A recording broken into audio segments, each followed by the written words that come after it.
The Tangent 8 podcast is aimed at a mature audience. It contains themes that are not appropriate for all listeners. It's important to note that we are not experts. We routinely have no idea what we're talking about and are just three idiots sitting around a table. Listener discretion is advised. Welcome to the Tangent 8 podcast. I'm Seth, and as always with me is Swoosh and John Doe. Hello! Hi. Now, the biggest news this week we can't talk about. Ironically. Yeah. Because it's the launch of Starfield. It came out today. But we all had to go to jobs and things, or were completely incapable of playing the game because of where the fuck we are. And none of us have played it yet, and we're going to go play it after we record. So, next week will be a big deep dive into, like, we love this game, but we'll see how we go. Or hate it. Maybe. We never know. To each their own. We are fickle beings. Either way. Oh, yeah. Like, and we are fickle bitches. Like, you never know. Yeah, so some given people that we have can't really been hating on this. Like, some people just, I don't know if they were expecting so much more or not, but yeah, it's... I think they were expecting a lot more. Like, they were doing, we're going to get No Man's Sky, but better. Like, guys, no, don't set that bar. No. This is No Man's Sky, but different. You already know that that Bethesda is a bit shaky on delivering, so, you know, maybe hold the expectations in. Weirdly enough, I've been seeing a couple of articles around going, this is their least buggy launch ever. I'm like, you're not saying it's not buggy. It's just the least buggy. So that's going to be interesting. Well, I mean, that's still pretty good. And they need to prove themselves after 76. Oh, fuck yeah. Wait for the modders to fix everything. That's been their strategy so far, like, annoyingly. Yeah. Yeah. Let's just hope we don't find more dragon code in this game. Hopefully not. No more spaghetti code, please. I mean, according to them, they've done a whole, like, stem-to-stone rebuild on everything for the game engine. I don't know how much that is. They've been running on a heavily modified Gamebryo for way too long. I'm honestly surprised they haven't ditched and just gone to Unreal. Well, because then they'd have to pay id. Yeah, but still. Not id, Is it Epic? Yeah, I don't remember who owned... Yeah, it's Epic. That's true. Duh, id owns the id engine. Fuck. Yeah. we are smart. Hey, we quite openly point out in the opening spiel before this show that we are a pack of idiots. No, that's true, actually. So, do we want to laugh at a billionaire? Always. They should be laughed at. So, we got two things this week. So, the feds are currently investigating the use of Tesla funds on Elon Musk's secret glass house project. So he embezzled funds to build a shitty mansion on an island somewhere, I'm guessing? Kinda, yeah. But he already had millions of dollars. Like, just use your own money, you prick. Yeah, but then he can hide the spending. You have to love people with money, don't you? I know. No. But in fact, you laugh when they die. It's half the fun.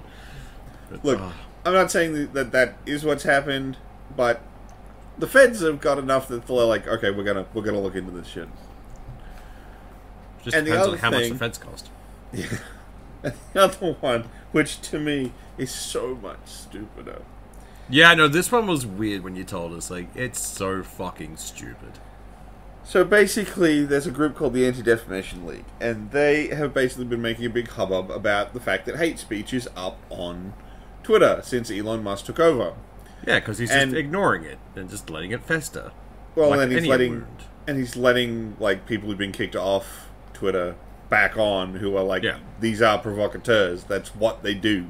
Honestly, from everything we've seen from Twitter, it seems like, you know when someone cuts themselves and the old thing was, rub some dirt and you'll be fine. That's what he's doing and wondering why it's infected. I'm pretty sure he's more like, if I take this rotting stump and rub it on my stump, it'll attach, right? Yeah, definitely. Because, let's face it, that's the whole point of rebranding it as X. He's going back to one of his first projects that failed and trying to go again.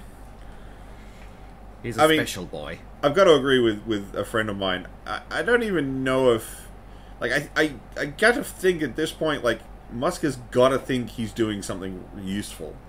Like, you can't make this many fuck-ups and not, like... You don't have enough introspection to go, I should stop. You've got to genuinely think that the things you're doing are helping. I think what he wants to be is an agent of chaos, but he's doing it the dumbest way possible. No, I think that's giving him too much credit. Yeah, that's a good point. That is a lot of credit to give Muskie. That suggests he's doing something with some kind of long game. Given how much money he's hemorrhaging over this, that doesn't make any sense to me. For that to And make sense, now- he's fallen for his own chaos. Like, He's drunk his own Kool-Aid. Like, yeah. Yeah, that makes sense. And the Anti-Defamation League had been around for a while. Yes. Like, they are not something to be fucked with. It's like someone smacking the ACCC here in Australia. It's like, if we poke you, will you do a thing? Like, yes, we will, and you will regret it. So, Musk has decided he's going to sue them. Because he blames them for a 50% loss in value on Twitter because of everything they've been saying, and that and he claims that they're going around telling companies to stop using Twitter because of the, anti-Semitism and hate speech. I mean, that's a very good reason not to use the service, I'm not gonna lie. Yeah. But Like- he's, as far as I'm aware, and from what I've read, he hasn't actually put anything forward that actually shows this. He's just said it. He's just making allegations, but so far no evidence has come forward. But, here's the thing. If he does sue them, well, then they get to do discovery, which means the Anti-Defamation League gets to look at a lot more behind-the-curtain stuff. Yeah, they get to go, rifling through his shit, and I don't think he realizes that. No. Because, right now they're saying all of this stuff based off publicly available tweets. You can go and look them up. They're going to get to look at emails and stuff from the inside of X and be able to be like, okay, we thought there was a smoking gun, thanks for handing it over. The question is, will this extend to things that happened before they became X? Because of the way a lot of companies, or countries rather, deal with their shit, the fact that he changed the name may mean that they have to have separate lawsuits against Twitter and X. They're not suing, he's suing them. Oh, score! Fuck him then. Yeah, so it's irrelevant. Yeah, nice. So he could have gone along and just not said shit and just ignored the entire fucking thing, and nothing would have happened. Yeah. He started this fight. Why? God damn it. The hilarious bit, though, is he's basically gone, those Jews took my money. Yeah.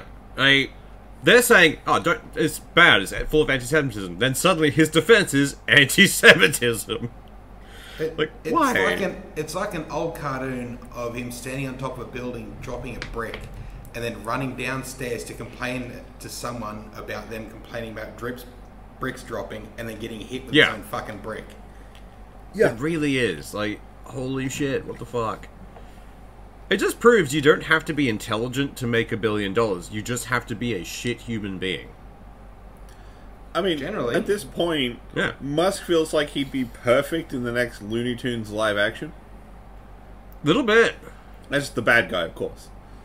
Yeah, no, I can imagine that he's the bad guy, but they actually had Don Cheadle there again, but then Musk walked on set and started being a dick, so they recorded it. That's how I imagine it would happen. It's just because, the level he's at, starting to get to, Looney Tunes crazy. Yeah, it really is. It's getting, supervillain-esque levels. He almost looks like Dick Dastardly if you squint. Put him in the purple hat and give him, a weird dog, and you've got Dick Dastardly. Yeah, kinda. He needs his twiddly mustache. I would genuinely like to see him do the Muttley laugh, though. Yeah. Yeah. Oh, that would be mint. That would be absolutely right. Fuck. It's just so dumb. It never surprises me, but it really shouldn't. The whole thing of, billionaires, hiding as much money as they can. You have more money than one person can spend in about 12 lifetimes. Maybe just spend your money. Yeah. Spend your money, don't embezzle more. Why are you taking more money than you already have when you have enough to buy everything you need? Yeah. It's dumb. Do we want to talk about more companies getting fucked over? Oh, always. So, as most people know, there's been the big SAG-AFTRA strike with all the writers and crews and so many in the entertainment industry striking right now. Well, it's finally come for video games. We knew it was going to happen eventually. Like, I'm surprised the writers for video games hadn't already kicked in for it. Yes, I thought it already was, but shit. Yeah. Okay, cool. Good luck to it. Well, they may have been, but I think now it's like official, like, no, we're a part of this now. It's officially on the SAG-AFTRA actual page. Yeah, because for the longest time, a lot of them had to fight to be listed as actors if they were voice actors and that kind of stuff. Yeah. Or writers for video games. Because you remember the shit we had to go through to get an R rating? Here in Australia. That's been happening everywhere, where people who work in the game industry try and get acknowledgement for it being an industry, despite being one of the biggest money earners. It's fucking dumb. And I'm very glad that they are now being, seen as a legitimate thing that can strike and have unions and actually get benefits. So, the companies that are now blacklisted as far as SAG-AFTRA are concerned are Activision, Blindlight, Corpse of Discovery, Disney Character Voices, EA, Formosa Interactive, Insomniac, Interactive Associates, Take-Two, Voice Work Productions, and WB Games. Yeah, no, that makes sense, especially EA. That covers a fair chunk of the industry. Yeah, it does. Yeah, it does. Like, that is a lot of the big hitters. I'm trying to think I'm okay what with that. major games are coming out from each of those developers Nah, that here's the could thing. be affected by It goes back to productions that started as of February 17th, 2015. Ooh. That's going to be Ooh. fun. That's going to hurt. Okay, that covers all our active Blizz, so you won't be getting any more Overwatch shorts. Oh, we haven't had one of those in years at this point, I think. Yeah, well, I can't think it's lucky it didn't cover Bethesda, because that may have fucked up with the Starfield launch. No, that wouldn't have, because the voice recording for that would have already been done. Yeah. Yeah, but if it's going all the way back to 2015... It also wouldn't have stopped them No, launching because that stuff is active. Bethesda. So the 2015 is probably more like live service games, more like a Destiny or something like that, where they have to fair enough. repeatedly get the actor back to do more lines. Whereas something like fair Starfield is done, so they wouldn't Yeah. need the actors anymore, so it wouldn't violate anything for the actors to work on that project. Their involvement is over. I don't know what it is, because the SAG-AFTRA thing doesn't list what the 2015 thing is. But the fact that it goes back to something from that old is just like, wow, they're covering something big in there. Well, around 2015 was when Overwatch dropped, wasn't it? It's around that time. It would make sense. But I mean, like, EA runs that Knights of the Old Republic MMO. And that's still going. Oh, it is? Really? Pretty sure it is. I thought that was dead in Yeah, the water. I remember playing the it. KOTOR MMO still goes. It Yeah. looks So- like shit, but yeah, it runs. You know, stuff like that would recurring voice acting talent and actors. So, you know, those sort of projects are probably what's caught why it goes back so far. But Yeah. it's still kind of cool to be like, man, they really went for everything. And just like snipe new stuff, they're like, no, we're striking it all. Yeah. I am okay with this. I really hope they actually get some shit out of this. I'm curious, if I know there's some games where they record a fuckload of voice lines and they don't use all of those lines. If they then went back through and used those lines that were already recorded to produce new content for them, if that would still be considered as part of it. Because I have no idea.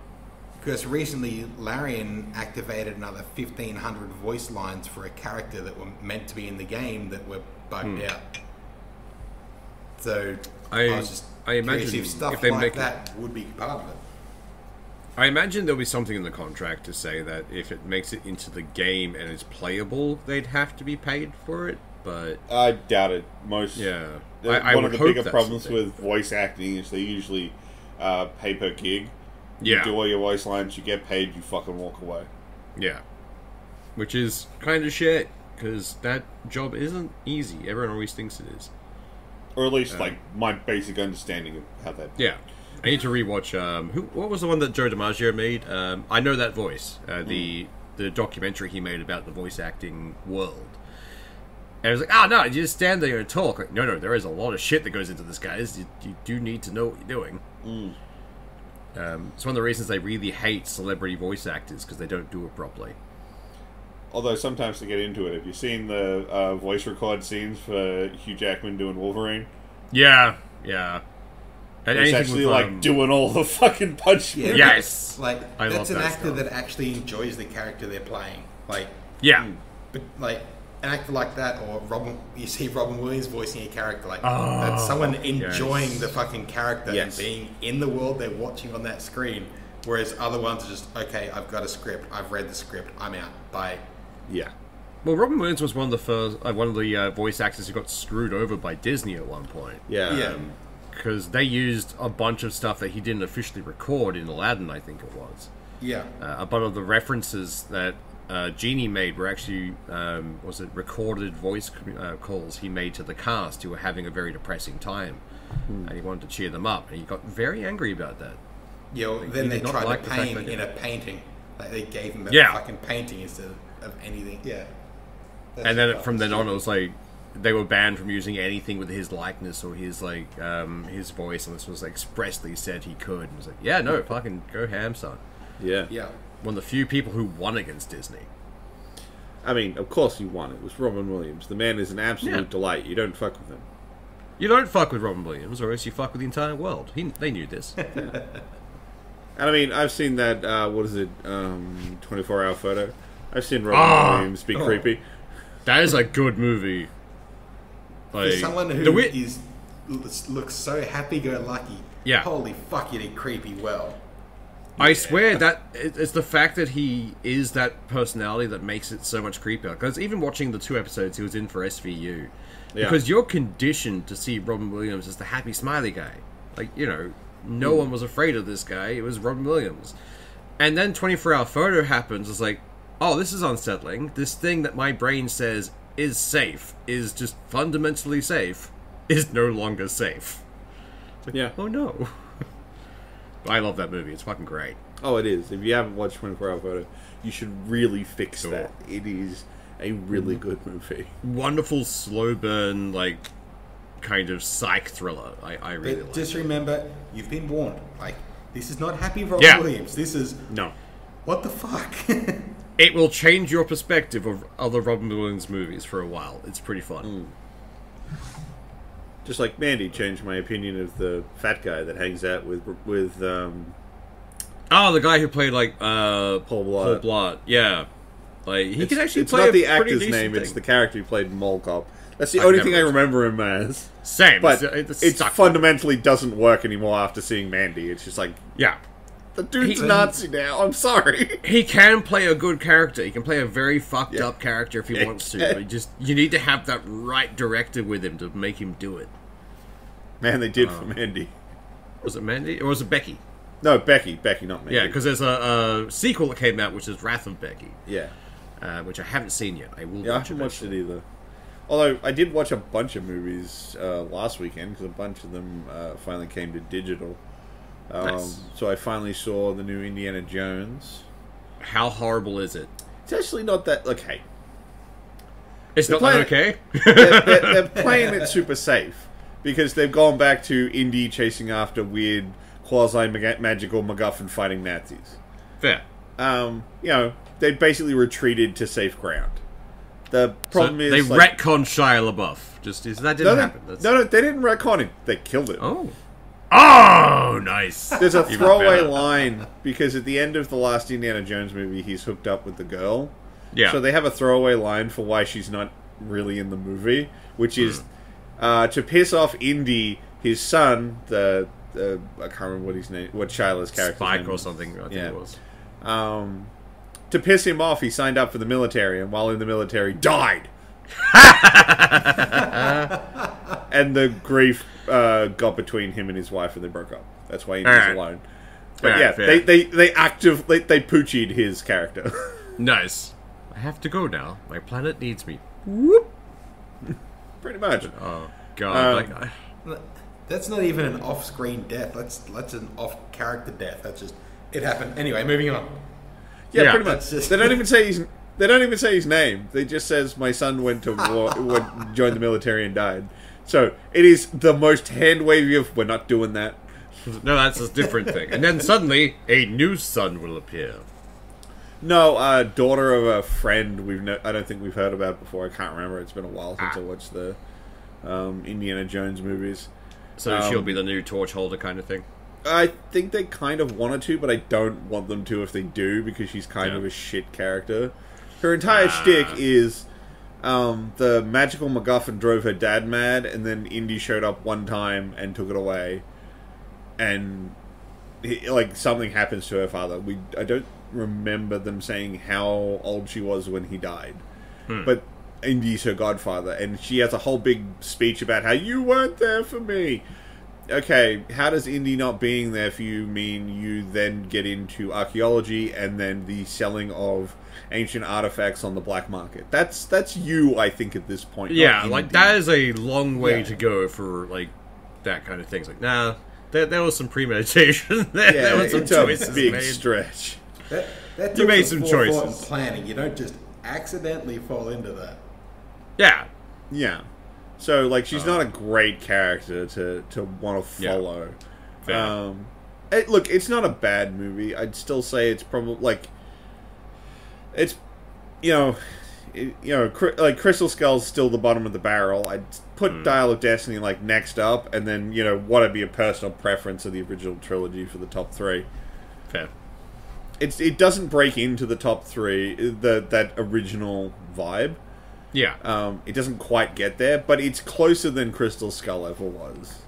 Oh, fuck yeah. Crystal Skull was just sad. Yeah. It wouldn't take broke too many Crystal rules. for anything to be slightly better than Crystal fucking Skull. They broke a lot of rules in that movie for their own franchise. They do actually have probably one of my favorite throwaway lines, which is Indiana Jones going, "I don't believe in magic, but I have seen a lot of weird shit." It's like, no, magic isn't a thing. There's got to be a reason for stuff, but Yeah. there's definitely some weird crap out there, Oh, yeah, definitely. and I appreciate that. It leaves the character feeling grounded without being like, dude, you've literally seen the Ark of the Covenant, an ancient Templar warrior in a thing, and a dude rip a guy's heart out with ease. Yeah. That you can't say there's nothing. You can't say that this doesn't exist, but you don't know what it is. It's fine. Yeah. It's pretty watchable. I didn't mind the movie. There's some characters I didn't like a huge amount. Some of them are in there just seemingly because They had to check some boxes. I mean, on the bad guy team with the Nazis, you've of course got your evil Nazi who's had run-ins with Indiana Jones in the past, and we just haven't seen him before. No, of course. Well, because the only thing he cared about was the Dial of Destiny, so until that showed up again, he just sort of wasn't around. And then you've got, they've got, his big muscle guy, and it's like, yeah, okay, whatever. And then they have this random white guy who just seems to just really want to be a Nazi. Sounds about right. But it's not like... Is he American? I mean, yes. But he's not he's not like a skinhead or a biker or something, any of the group you generally associate with wanting to be a Nazi. It's just some dude in a crew cut with a mustache. He's like generico white guy, and apparently he's like, yes, Nazis! Does he carry like a tiki torch? Like, no, but there is a bit where they go back in time and they're shooting at Romans, and he calls them, Schweinhund Jews. yeah. It's just like they're like, how do we make him feel like more of a, have him say kind of generic-y Nazi dialogue? Yeah. Despite the fact it doesn't really work. So we have strong Nazi, we have other ones, and we have cookie cutter Nazi who fits all the things. And yeah, he's a bit one note for part of the villain team, but Fair. Whatever. But He's there to be hated. That's Indiana Jones gets to punch some Nazis again. So what do you want? that is good. I do like Indy punching Nazis. Yes, there's actually a really good scene at the start where they're doing an initial heist, which sets up the later bits of the movie, which is back in World War II, and and it's a train full of Nazis, and it's just Indiana Jones clowning on them, and it's Nice. really fun. Like, it feels like old classic Indiana Jones. That does sound good. I prefer that to Crystal Skull, which tried to be the whole, we're going to be new. It's like, no, don't do that. Yeah, I mean, they still have a couple of scenes where it feels like old school pulp adventures slamming up against new school movie design. Yeah. But, you know, that's why I don't think it quite breaks into the same quality as the original trilogy. But it gets really close. That's good. That's a step in the right direction, at least. Yeah.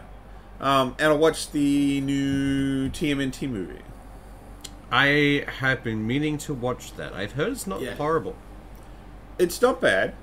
I was actually, like, when someone first asked me about it, I was like, it seemed a bit childish. And I'm like, and then I was thinking about it, it's like, no, it's not that it's childish. It's that I don't like some of the characterizations they've done in this movie. Yeah. Not that everything about it doesn't work or doesn't land or anything like that. Just like they make Splinter much more of a doddering father instead of wise kung fu master. And it's like, I don't vibe with that. Yeah. Like, everything we've seen previously, or most things we've seen previously, has always had him be, like, very strict and, like, domineering. Well, he's meant to be a sensei. Like, he's meant to train them and teach them and... Yeah. Whereas this one's more like the you know, guy who got kids way too late in life and the wife dies, and he's trying his damnedest. But fair. You know, somewhere in there learned kung fu from Bruce Lee movies and taught it to his kids. Oh, of course. That's how it works. Yeah, but like like that sort of character, it doesn't work for me. Yeah. It does facilitate a really good joke scene later on in the movie where he does bust out all the kung fu because you've kind of accepted that he's probably not going to do it. Yeah. And then when he does, it's like, yeah! But nice. It does. I just don't like the character that much. And they have the most annoying recurring joke. It's so bad. So, where the whole reason Splinter doesn't want to go onto let them be seen or be on the surface, because he went out there one time with the turtles, and it was a bad experience. People jeered at him, and Mikey nearly died in traffic. And part of his story is that if they get seen by humans, they will capture them, and they will take their blood. They'll milk them! And the constant response is, but we don't have nipples. And it's a dumb joke, and it keeps getting repeated. The problem is, the actual villain of the movie eventually captures them, wants to take their blood, and refers to it as milking them. And the machine they're hooked up to is called the Milktron. Jesus Christ. It's like, this joke wasn't good to start with. Why did you double down this hard? Someone really liked their joke, and they were higher up in, like, the production team that no one could say no. That's what it feels like. Yeah. It's like, it barely lands the first time, but it kind of works because Splinter's trying to be hyperbolic. Yeah. But the fact that it keeps getting repeated throughout the movie and then ultimately builds to this really shitty joke, it's just like, why? Why was this the hill you died on? Because fuck you, it's my hill. Joke should not be a plot point. Yeah. No, it's really stupid. I do like what they did with the other mutants this movie, though. We got a whole bunch of them. Ones that I don't think have been in the movies in the franchise before, but I'd have to really check. Because they have a whole cast of the enemy mutants this time. Is one of them a samurai rabbit? Because I know he was in the... no, that's extended universe stuff. He's not a mutant. Isn't he? Because I thought he turned up in the Ninja Turtles one from the 2000s. Yeah, as an alternate universe. Ah, it's cool. Yeah, that makes sense. At least that's where I know him from. He could be a mutant, but he's not in this one. They got... instead of Baxter Stockman turning into a fly, he has a creation that is a fly called Superfly. Who's just a super big jacked dude with a fly head. Nice. Although he's got all like a big pincer claw thing and stuff. You know, Bebop, Rocksteady, Leatherhead, and then the other ones I think are all new. Nice. Because like they've got like a chill-out gecko and stuff, and a bat. The idea is simply so that the man, I'm kind of like talking through part of the plot here, but like when the turtles meet them, the idea it seems to be is so that there's a couple of them that line up with each of the turtles. Okay, yeah. So that there's some conflict about like which side should they side with, the humans or the mutants, because the mutants are family too. And there's like, because like the gecko's like super fucking chill, brah, and of course he gets along super well with Mikey. Yeah. And yeah, so that's the idea. Like a lot of these mutants have like a crossover appeal to each of the individual turtles. That makes sense. It's not a bad way to do it. The setup's good. The scenes with them are great. Yeah. Like I said, it's a pretty decent movie. It's just some bits of it, characterization-wise, it's like, it's a little weak. That makes sense. I wouldn't say no to watching it. All these other mutants are already with the bad guys. They are the bad guys. Oh, nice. So then what's the point of them needing the turtles if they've already got all these other fucking mutants? Okay, pointless. sorry. My bad. Two bad guy groups. One of them is the TCRI, I think. The guys who made the ooze. Yeah. They're the ones who want to steal their blood. And the mutants, look, this is the setup for the movie.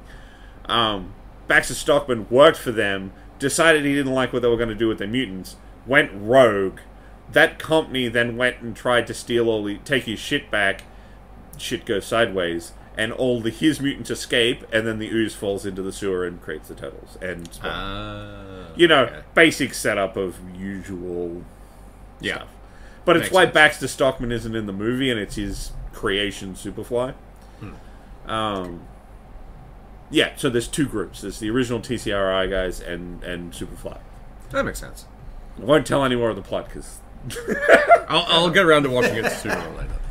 But it's a good one movie. Of those movies I do actually want to watch, but I'm not overly fussed about hearing too much about it.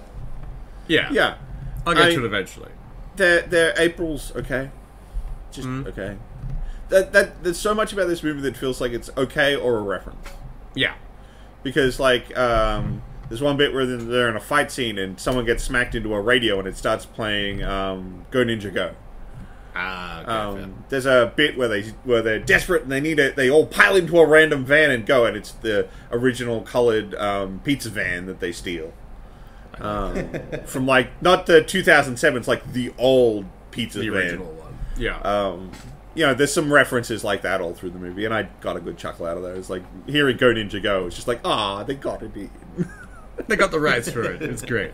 And it's during a fight scene like it was in the other live-action movie, so it's like, aww. Nice. I like those kind of callbacks. They're good. Yeah. And, yeah, so it's not a bad movie. I found the animation a little hard to watch in places, though. Yeah, no, from what I've seen, it is a bit, not quite janky, but it's a bit keyframey. I think the problem is, like, some stuff's really smooth and moves really well, and then other bits are low frame. Yeah. So, characters that were moving really smooth just before then get a bit of a jerk to them. Yeah. And it's like, okay. And I think they've got a little bit of inconsistency in the overall art style. Like, sometimes everything's clean, and sometimes it's got that, like, crosshatchy look to it. Fair. So it's like, I don't know. I might be reading too much into it. But I distinctly remember watching the movie being like, it's a little hard to watch in places. That makes sense. It's something I'll look at eventually, but I wasn't expecting much from it, so I'm not going in with high hopes. Look, like I said, and even outside of references, it's just got some solid jokes. Like it's a 2-second scene, but there's a shot of Raph breaking into a shipping container to steal protein powder. Nice. So Just adding a bit stuff more like that to the characters, a bit more to the world. Yeah. It works. It's fun. If you've got some time and you feel like watching it, it's definitely not a waste. Oh, that's good. Actually, on the topic of media, some interesting things happened this week. Primarily, Harry Potter's finally been knocked off its fucking pedestal. At last. Jesus Christ. taken over in... What was the actual thing for it? I'll find the meme I linked to you guys. But One Piece has now officially overtaken Harry Potter for most popular. sold fictional setting. Yeah. So I'll find the actual thing for it. Nah, Jesus, Swoosh, why weren't you ready for this already? You let us in. It's gone. It's gone forever. Ah, the heart. But anyway, but no, I'm a massive One Piece fan. So the fact that this has finally overtaken Harry Potter is great for me. More people are watching the thing I like. But longest running and most popular media at the moment. So, considering it's over 1,200 episodes of the actual anime now, it's getting insane. So, One Piece has surpassed Harry Potter. It is the best-selling work of fiction in history. Yes. So to celebrate this, I watched all the live action that came out from Netflix. Now, I am actually super keen because I have not watched it yet. Yeah. My housemate has, and he thought it was good. But you are a insane fan for One Piece. You literally do not let me shut up at me about actually getting me to read it. And I'll fucking do it one day, I swear to God. One day I'll force it on you. It'll be fine. So I'm actually wake up locked in a cage somewhere with just the first 2 editions. You need to read this. There will be a quiz at the end. You may die if you fail. But it is a very compressed retelling of the Romance Dawn arc, which is the first arc, which gets them up to... Yeah, what does that cover? That gets them right before Logetown. So it gets them just past Nami and the... Not Thriller Bark, it's Arlong Park. So all of these names basically mean nothing right to after. me. I've watched I know, the right? first 3 episodes of All the right, anime. So there is does this there's cover a guy who's the official. first season, the first 20 episodes, the first 5 episodes? Basically the first season, more or less, because it's right before they start getting into the Grand Line, which is the big sea where everything takes place. So it collects the first 4 members of the crew apart from Luffy. So he collects 4 people. So it actually does pretty well condensing a lot of shit down. And interesting enough, they're actually running the backstory of Garp and Kobe, who are side characters who keep reoccurring throughout the entire series of the manga and the anime, getting stronger and better as they're basically like the Marines version of Luffy and his group. So you get to see them doing stuff, which is great fun. But their version of Zoro is damn near flawless. I really like the way he plays the character. Luffy it takes some getting used to for him because he doesn't quite get the switch between jovial and serious yet, but he's getting there. And Luffy is a hard character to get into live action. Let's be honest. A lot of the places they visit, or the the islands, fucking gorgeous settings. I really like what they do there. Well, from what I understand, they actually did build quite elaborate sets, including a floating restaurant, which was great. Well, and they did a full version of the Going Merry? Yes, there is a full, mostly functional version of the Going Merry, which I do like the way it looks. It's different from the cartoony one. They didn't want to be too cartoony. Yeah. But it's really fun. And already has holes in it because of certain things. So they're already starting up the point of the Merry being the one that gets fucked up and doesn't get repaired very often. This is obviously made by people who enjoyed the source material because they kept true to everything. The only major flaws I ran into, not really flaws, but major changes, are the fact that there is a character called Don Krieg who turns up and is meant to be the main antagonist for getting Sanji on the crew. They just kind of bypass that. You see him die, which is great, hilarious. So he gets bisected, but instead Arlong becomes the long running thing, and he's like the fishmen pirate, so they're stronger and faster and very much against humans. But yeah, no, I really liked the way they did everything. So, from what I've heard from my housemate, they have done some slight recontextualization of stuff. Yes. Like a good example, because I was walking past when he was watching it, like Buggy, he actually has a full circus. Yes, he has a full circus. He actively chains people to the stands, and they can't leave. So there are people just going around with applause things. If they don't applaud, they are murdered. It's a much darker version of the One Piece universe. For starters, Zoro kills a lot of the guys. Like, just flat out cuts them in half. It's like, neat. That's what would happen. I like this. Yeah. Well, I mean, but like for things like Buggy, it actually makes sense because, and again, super limited exposure to the franchise. Yeah. Buggy always felt a little weird because it's like, why is there just randomly a clown pirate? Yeah. Whereas on the other hand, the idea that he's a clown pirate with a roving circus, okay, it's a bit okay. I can dig this a lot better. The original Buggy did have a circus to start with in the manga, but then it gets like taken away from him because Luffy kicks the shit out of him, and he starts becoming just a random clown. But yeah, no, this new one, he plays a much bigger role. Because at one point they just have his head with them to guide them places. It's like, take us places. And he's an annoying little shit to them at all times. Oh, good. Which is very on-brand for Buggy. They've managed to capture the characters pretty well. I really liked their version of Nami. She was pretty fun. Like, she wasn't as bad as what people are expecting it to be. I've also heard they pick up characters like Nami and Zoro a lot quicker. They do. They pick up Zoro and Nami within the first, I think, episode together in the same place. Like, they're all in the same bar. Then they go off and find Usopp, and then they find Sanji. So they get them all together very quickly. I mean, it's not a bad call to... Because let's face it, this show seems like it's been made by fans for fans. Yeah. So getting the crew together quickly seems like just a good idea. Generally, yeah. Like, it Especially gets everything... when you've only got we've 10 all... episodes to play with. Yeah. You And need we've to be able all to pull been everyone through... together to hit your plot point. Yeah. Every One Piece lover is sick to death of Romance Dawn, which is what this saga of it is. Because we've seen it rehashed in the anime and the manga at certain points over and over and over again. If there's a flashback happening and Luffy's involved, it's going back to that section.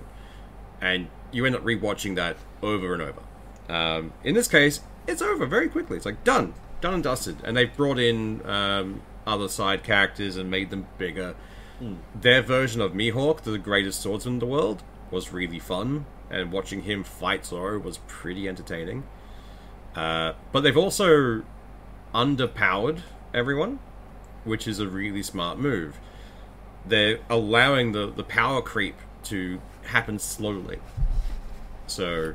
Well, I mean, when you've got a better idea where your power creep's going to end up, you can meter it a little better. Absolutely. But the main storyline for this one is getting the map to the Grand Line and then getting a ship, which they do, and it's great fun.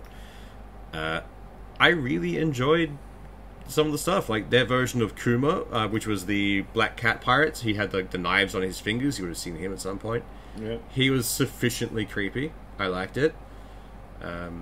They've removed certain characters from that arc because they were just bloat, and they've replaced them with others. But yeah, I was surprised at how much I enjoyed it, considering how much they changed. Because the changes didn't feel like they were taking away, more building upon, if that makes sense. I mean, that's good. I mean, like, I was somewhat interested in watching it, because it's One Piece. I've heard nothing but good things. And my housemate says good things. Our resident One Piece nerd says good things. It's like, alright, I think I'm going to have to watch this. The interesting thing is, like, because I've seen the anime and I've read the manga, I know where they've muted characters to a certain point. Like, you look at Sanji, and everything in the cartoons, or the manga and the anime, if he sees a hot woman, he goes insane. It's like, I love this person. Whereas the TV live-action version is he's more cordial with them. He talks to them nicer. But then, talking to everyone else, he's just a dude. He's just going to chat normally. And the character's core values are kept. They haven't changed anything. And, for example, Sanji still smokes. Like, they didn't try and change it to a lollipop or anything stupid like they did the anime at one point. The guy who plays... Like, the casting is on point. The guy who plays his mentor, Seth, fucking great. Fits it near perfect. Even the guy who plays Garp is done amazingly well. A lot of care and time went into this adaptation, which is what I wanted. Nice. And the fact they built an entire floating restaurant, which I really hope they're putting into an amusement park somewhere, was fucking great. They built the Barati restaurant, it's like a giant fish, and the front bar, like they made a bar in the mouth of it, looks amazing. I would happily go there for a drink. Like, I love it all. It's very good. There's actually 2 shows I've been watching lately that it's like I'm pretty meh on. Because like I've been watching the new season of Futurama, and that's really not been going well. Everything's a reference or a so dated joke. It's just like you brought it back for some fucking reason because you're clearly not trying. You didn't bring it back to create more laughs and enjoy the franchise and what it is and what everyone loves about Futurama. Because Futurama wouldn't do this. These jokes are lame and don't land. They're not well done, because I finally caught up with that, and I have to agree. Because their newest one is... they're riffing on COVID. Yeah. It's like, what? Like COVID, yeah, okay, it's still floating around, and you still get it, but like, that was a 2020s problem. We're past that now. It's been 3 years, guys. And you're making jokes like, oh, it was like last month. Yeah. Because they have a whole bunch of stuff about, like, you know, sticking the swab up your nose. And how, like, oh, it's uncomfortable, it's got to go up so far. But they're like, oh, no, it's got to go, like, right up into your brain. Yeah. And it's just like, this is stupid. Like, are you even trying to make jokes now? I don't think they had anything planned for when they brought it back. Like, no, I really don't think so.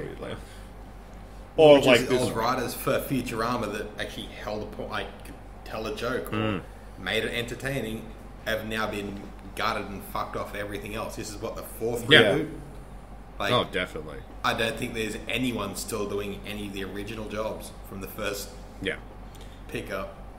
It's also a curse that happens, I swear. Like fans will scream and rant that they want something back. It's like, bring back the thing. But they never get what they wanted back. They get a shell of what it used to be. Because everyone, like, people still have petitions out to bring Firefly back. Yeah. It's like, no, don't do it. No, like, it's done, guys. Yeah, like, that ended, it's done. If you bring it back, you're just going to spoil what it was originally. You're not going to get back that thing you want to get back. You're going to get some other Frankenstein of that, because you can't get what that was back. It was a product of the time it was there. It was great. And now it's not that. I think people thought they could do it again with Futurama because it got cancelled twice. Yeah. Like, there's a certain point with that, though. After you've been cancelled a certain amount of times, you start having to lean into it. So anyway, it's like Family Guy survived as long as it did. Yeah. Well, the problem is, though, like, Futurama had that perfect ending. If you don't watch Season 8, and you just watch all the way up through Season 7, the last episode of Season 7 is pitch perfect as an ending to the franchise. It was a great ending to everything. It wrapped it all up in a nice bow. This whole follow-up season is just a lurching corpse. There was no reason clutching at references. Yeah. Honestly, it feels like Hulu needed something that they thought would bring people back. It's like, fuck it, we'll bring back Futurama. Yeah. People like that, and maybe they'll boost the numbers for us.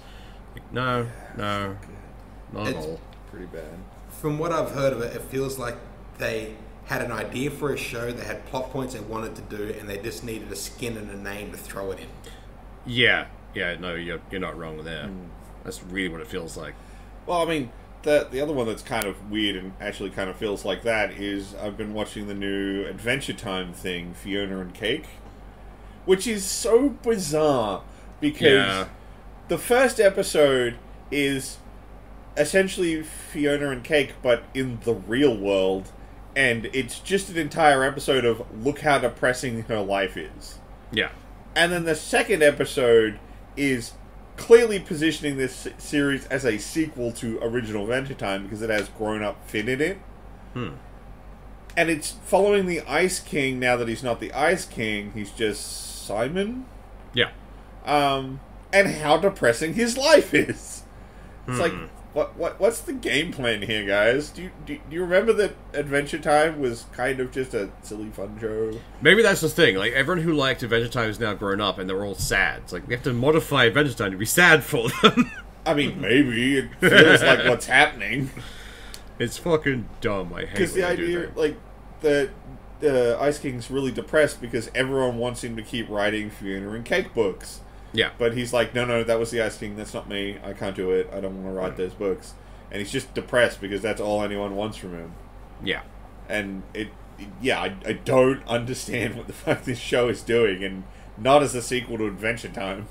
It's like one of those things that we keep asking the question of who was this made for in other like episodes. Like, who was this made for? Like, the original Adventure Time people didn't want it. We had an ending. We had a good ending. Like, it was BMO telling the story of their last big battle, and then everyone lived happy lives. Yeah. Like, that was a good ending. Why would you fuck with that? Well, I mean, like, I think what we do in the... Oh, yeah, you're not wrong. Yeah. Dollar news. Like, I'm not sure if I want to see another season of What We Do in the Shadows, because they just had their season wrap for season 5, and it's like, what fucking ground have you got left? Yeah. Like, I'm sure you can come up with something to make jokes about, but definitely. The core story of the series is done. You basically, at this point, you'd have to jump to a different batch of vampires doing other things somewhere, because they're in Staten Island now. Staten Island, yeah. Or just bite the bullet and actually make We Are Wolves. Yeah, I would love that, actually. I want that done. That'd be great. Yeah. But, I would much rather than pivot to the werewolves of the setting than continuing with What We Do in the Shadows. Again, not saying they can't do another season. Yeah. Just that the core plot's done. Like, I still enjoyed that most recent season. It wasn't as good as others, but it was still entertaining for me. It was good. Yeah, I had fun. But it's just like, I don't think you can ilk out much more with these characters where they are. Look, I'm just going to throw it out there. Quick spoiler tag ending for the ending of season 5 of What We Do in the Shadows. Yeah, Guillermo finally turns into a vampire and determines that he doesn't want to be one, and they make him back into a human. So it's like, cool. This entire show has been based around Guillermo trying to get Nandor to turn him into a vampire. Now he's had it, and he doesn't want it, and turn him back into a human. Yeah. Cool. What's your main through plot for the next season? Because it can't be that anymore. Yeah, why would Guillermo continue to be a familiar at this point? Like, I mean, I expect him to still do that, but it's just like, but there's no tension, there's no build-up. Like, the whole point was Guillermo trying to impress Nandor enough to get him to turn him. But you're done. You finished it. Yeah. What's season 6 fucking plot gonna be? God knows. But, I think it's the logical wrap point for a lot of TV shows at the moment. Especially with this writer's strike happening. Like, I get the feeling a lot of companies are going to try and push through with, like, scab writers, essentially. People who they can... Or AI writing. Just to see if they can skirt by without having to cave in. And we're going to get some weird fucking shit coming down the pipeline. Well, I mean, like, animate, probably. Live action's going to have some trouble now that SAG-AFTRA's in on the thing, too, so it's not just the Writers Guild. Well, we've already seen, was it Disney and a couple other places putting up job things for AI specialists. Yeah, Netflix was offering 1.4 mil for a job listing for an AI writer or someone to be able to feed an AI enough information to be a significant writer. Yeah, which is fucked. Especially during what they're dealing with at the moment. Like, come on, guys. Just don't do that level of dick. Once your TV shows start to dry up, you need to go back and watch some old stuff that's interesting and different. Yeah. Go watch shows like The Bear or Heels or... It's one of those weird things. Like, I understand wanting to skin stuff on top of shit to a point, but a lot of them go a bit too heavy on the skin. It's one of those things like... I've mentioned numerous times on this podcast what I want from the Star Wars universe. I don't want more Jedi and that kind of stuff. I want other stories just within that world. I just want to see that shit. Like, I would like to see a heist movie, a racing movie, like, you know, the underdog racers going through a swoop bike championship. There are so many things you can do. Yeah. Why would you focus on, like, the space wizards only? Do other shit. Have fun. It's a big universe. Hell, bounty hunters. Yeah. Just watching a bunch of random, like fledgling bounty hunters fighting some of the monsters that are mentioned in Star Wars.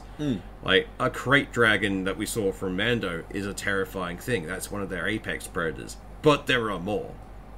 Show me these guys trying to take down these trophies to impress people. Well, I mean, the interesting thing you say there is because the Night Dive Studios, I think I mentioned it on a podcast or two ago, got the rights to remaster Dark Forces, so we might see the return of Kyle Katarn.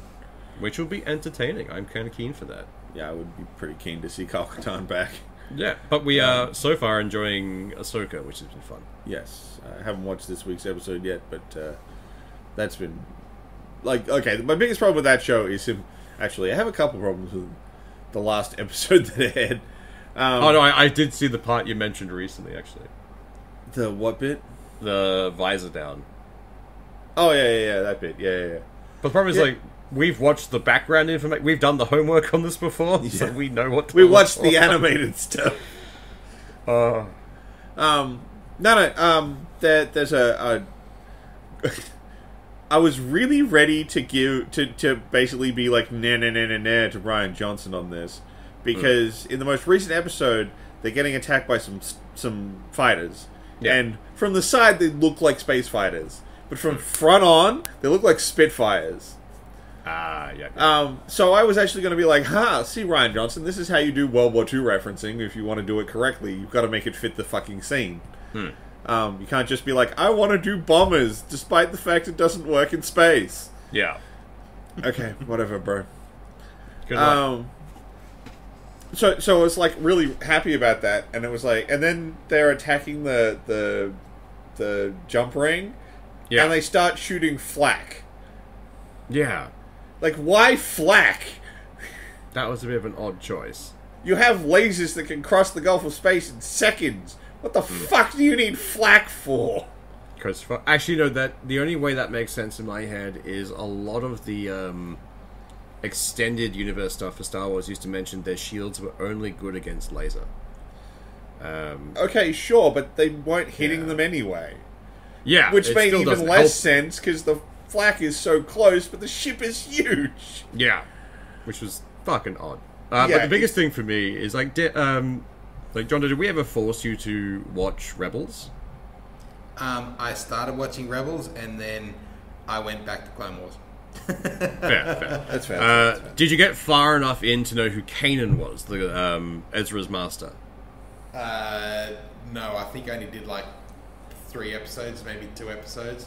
I hardly even remember them. I thoroughly enjoyed that character. His entire thing was like shaping the Jedi character they have, and he flips between dark and light a lot. But Kanan is the closest thing to a true Grey Jedi or a Grey Force user that we have. No. He's straight Jedi. Is he? Because he fucks up the... actually, no, you're a good point. No, he's straight Jedi. Stick to it. Ahsoka's Grey Jedi. Yeah. But the big thing for that was...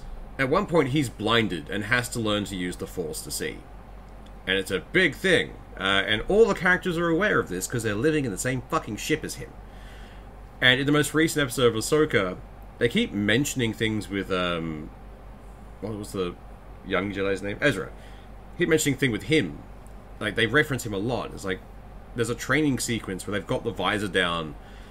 And then Sabine's like, oh, who would ever need to see with the Force? Like, have you forgotten the guy that died to save your life who was blind and saw with the Force? You know, who trained you to use a lightsaber? What the fuck?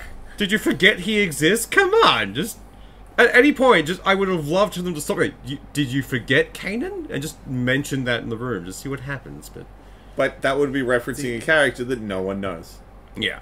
Well, they've already mentioned Ezra a few times, and no one knew who the fuck he was. Yeah, but they're going to go find Ezra in this show. They're not going to go find the guy who's canonically dead. Yeah, true. But still, mention the guy. But that confused me. But I'm still enjoying the show, a lot. I'm hoping this week's episode is good because we finally got all the characters sorted out. They're all in the place where the thing has to happen. So can we have something happen? Also, I can Stop understand spinning Chopper your now. fucking wheels. The weird thing is I can understand Chopper. Yeah, they actually made him slightly more legible in this. Like, you can almost hear words in his, tone. I really enjoyed that. Well, that's the way Chopper's voice has always been done. Always has been, but it was still, hard to decipher at certain points. Oh, no, it was way worse before. In this, they've cleared it up a bit. But it's always been done by having the main actor say the line. Yeah. And then gobble it. He talked through tone and inflection more than he did anything else. Yeah. So, yeah. World's Now that we've mo- let our nerd world's, flag hang for a while. for a while. We opened the podcast with, we'd rather be playing Starfield right now. Yeah, we are like just waving the nerd flag hard at this point. Oh. Yeah, I got several days before I can even try to install it. So, Oof. yeah, it sucks. God help anyone who like delays you further from getting home at this point. Like, there'll be a shallow grave marked out for them somewhere. No, they won't even be marked out. That's why I got a bull bar. They bounce. Oh, God. But yes, long story short, One Piece good. Watch more things. Although, one thing, just to finish up, because we were actually going to talk about a bunch of other stuff that we'd potentially had if things were running a bit too low. But I do want to mention one of them.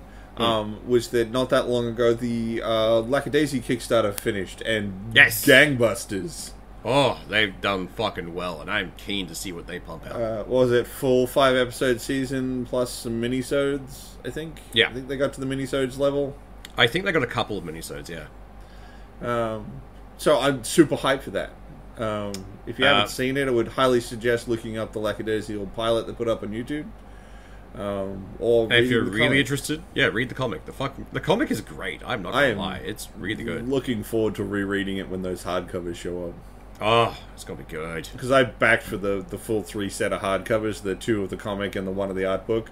Yeah, it's like, oh, that's gonna look so nice on my shelf. It's gonna be good. But yeah, so that's the thing. They would highly suggest keeping an ear to the ground on that. You know, something to keep an eye out for when Hell of a Boss isn't doing its thing. Yeah, pretty much. Like, I'm enjoying Hell of a Boss though. That show is way better than it should even have any right to be. The thing is, like, so far I've been bouncing between that and Fool's Gold because they kind of come out between each other. But now I have a new thing to add to it. Well, I mean, we're not going to be getting anything for them for a while. They just cleared their Kickstarter. Yeah, they were going to be a fair decent. I'm just happy that it's getting done. Like, yeah. It's not that I thought it was going to not complete, but, you know, there's something nice about being like, yep, cleared, done and dusted, and hit a bunch of stretch goals. I am all for these, like, old school net things becoming, like, new again. Yeah. Because Lackadaisy has been around since we were in uni. Yeah. Like, it's been a while. I still use her expression tutorial. Like, on the website with the comic, she has a bunch of drawing tutorials. And the one for expression is amazing and well worth going through. I learnt a lot from her. Too bad you don't work in animation. Yeah! I have a very expensive hobby now. One day that degree will come in handy. No, I fucking doubt it. I don't think any of us are going to use any of them. The only way that happens is the three of us go get the shits and make a game between us. Yeah, and I don't see that happening. No, neither do I. Yeah. No. Anyway, that's us past an hour, so I think we're going to wrap things up for this week. You guys all have a good one. Bye. See ya.